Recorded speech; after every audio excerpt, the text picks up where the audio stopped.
Hey everyone, Bruce here with DIY Homestead Projects. In this video, I'm going to show you guys how to install gutters on your house. I'll be showing you how I installed end caps, made splices, and installed downspout adapters for a home DIY installation. All of the items that I'm using for this project, as far as the materials, I picked up at my local Lowe's. I've got to build 3 different sections that I'm going to be putting up gutter on the back of my house on each side of that awning that I installed last spring, and then 1 strip across the front of the new shed that I just built. If you are interested in either one of those videos, I'll link them in the description. You can go check those out. But these are aluminum, I think they're 5.5-inch K-style gutter. They come in 10-foot lengths, do-it-yourself or home stuff from the big box store. I picked up some ends, left and right ends, bought their hangers, easy hangers or whatever it is that they actually call these things. The aluminum piece for the downspouts, and I picked up some of their gutter GS121. I bought some aluminum rivets.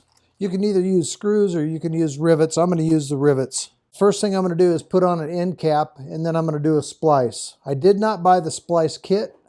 I'll show you how I'm going to do my splices when I get to that point. Now, there's 3 ways to attach these end caps that I'm aware of. One, you can use rivets, you can use sheet metal screws, or they actually make a crimping tool specifically built for installing these end caps. But I don't have one of those special crimp tools. I'm just going to use rivets because I actually have a Harbor Freight rivet gun, and I'll just put a couple rivets on each side and get it installed that way. Now I'm going to be using the 1/8-inch aluminum rivets that I picked up at Lowe's. So they're going to have have a pre-drilled hole. So I'm going to go ahead and get all these holes pre-drilled, and then I'll put sealant all the way around the groove in the back side of the cap and then install my rivets.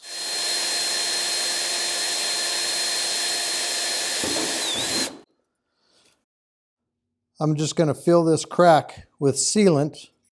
I'm going to use plenty, but I'm trying not to make a mess. I think it's clear.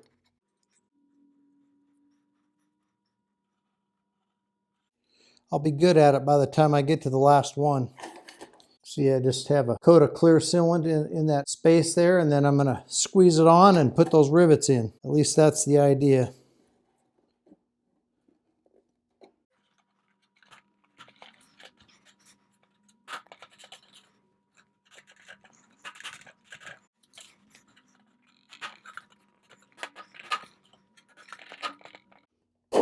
There we go.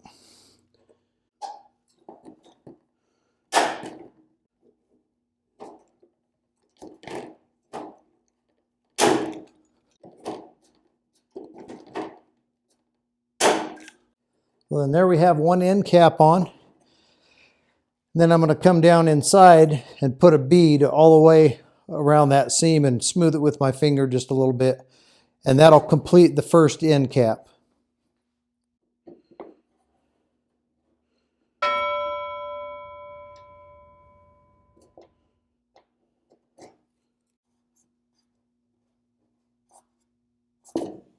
And we'll let that dry and move on to the seam. But I think this is a much better method, just an overlap, than using the seam. I suppose it might be all right too, but I just put the end on that piece right here. That's going to be the start or the high point of my slope, and the water will be running in this direction. So I want this one to drop down into the next section. These are 2 10-foot sections, and I need 23 feet. So I'm going to have 2 seams in this section. I think I'm going to do a 6-inch overlap on this seam. So I'm just going to mark this outer one, the one it's dropping down into, at 6 inches. So I just put a mark right here at 6 inches from here. And then I'm just going to cut that edge off as straight as I possibly can. And I'm just going to use a pair of snips.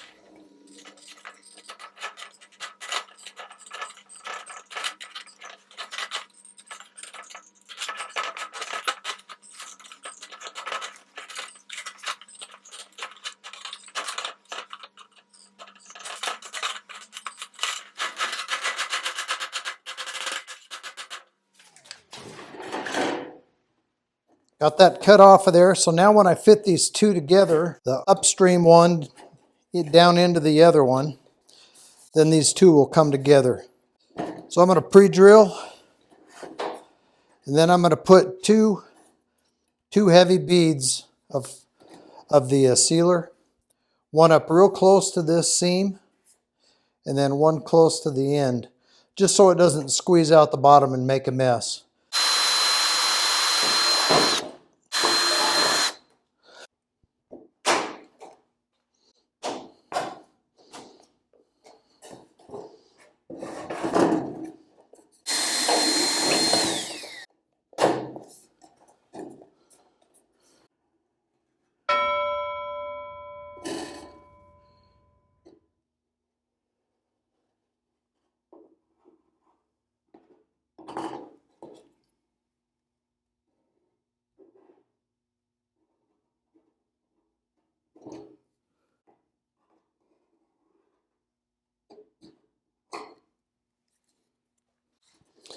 So you can see the two beads of sealant I put in there, just continuous beads. You can kind of fold the one inside and then spread it open.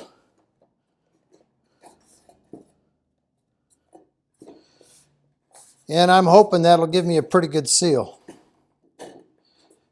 Plus we'll put a bead all the way down that seam on the inside after I get it all riveted together.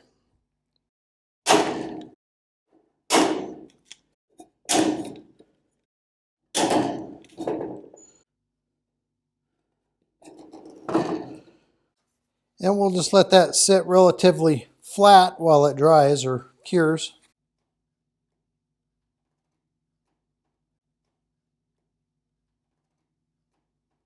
Next, I want to mount where the downspout will be, and I've put a mark 25 inches for my particular downspout.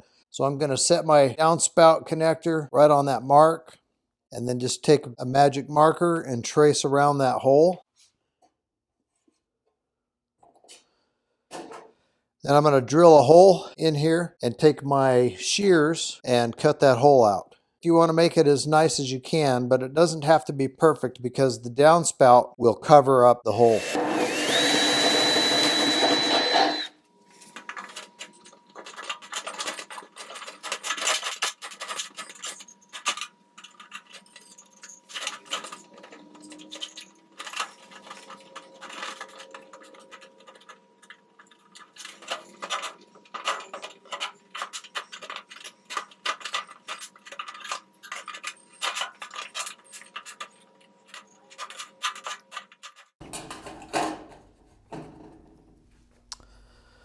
Okay, I've cleaned up the hole with a hand file just a little bit to take off the sharp edges to where I get the fit that I want. And then I'm going to just mark about 4 of these holes and then drill that out so I can put my rivets.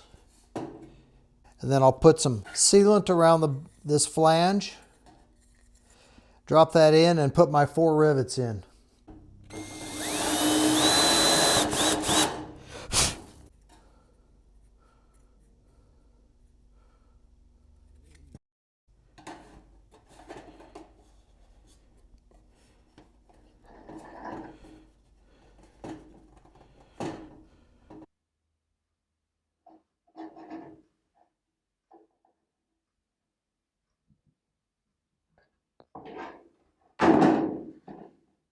Here I have 2 of the 3 sections of gutter that I'll be installing on my house. I've got them completely built, and you may ask yourself, why did I build them in the garage? It's winter time now, and to get that sealant to cure can take up to 14 days. And it was just real slow, so I brought them into the garage where it's not necessarily heated, but it's not going to freeze in here, and let them sit for a couple of days. But I've got end caps, of course, on each one, and then downspouts. And depending on how you're set up, depends on where you're going to put this downspout. And I just did all mine by measuring and planning ahead. And let's hope that I've got them all in the right place. But the sealant has a pretty good skin on it. It's not completely cured. but I'm getting ready to hang these. And the way I set up those splices is so that the outer spliced section that will be seen will be factory edge. And that's why my double splice on this particular piece is in the center, just so I could get those set up properly with the water flow and the factory edge for the outside. This one you can have a better look at. And I actually ended up using 6 rivets for each one. 2 on the back, 2 down here on this bend, and 2 up top. And that seems to hold it pretty solid. I think they came out pretty nice. And then here's a look at how the hangers go on that I'll be using today. At least the hangers that I purchased.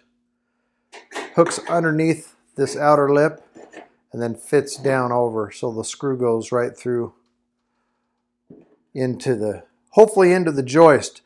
But I plan on putting 1 brace or 1 mounting bracket every 24 inches.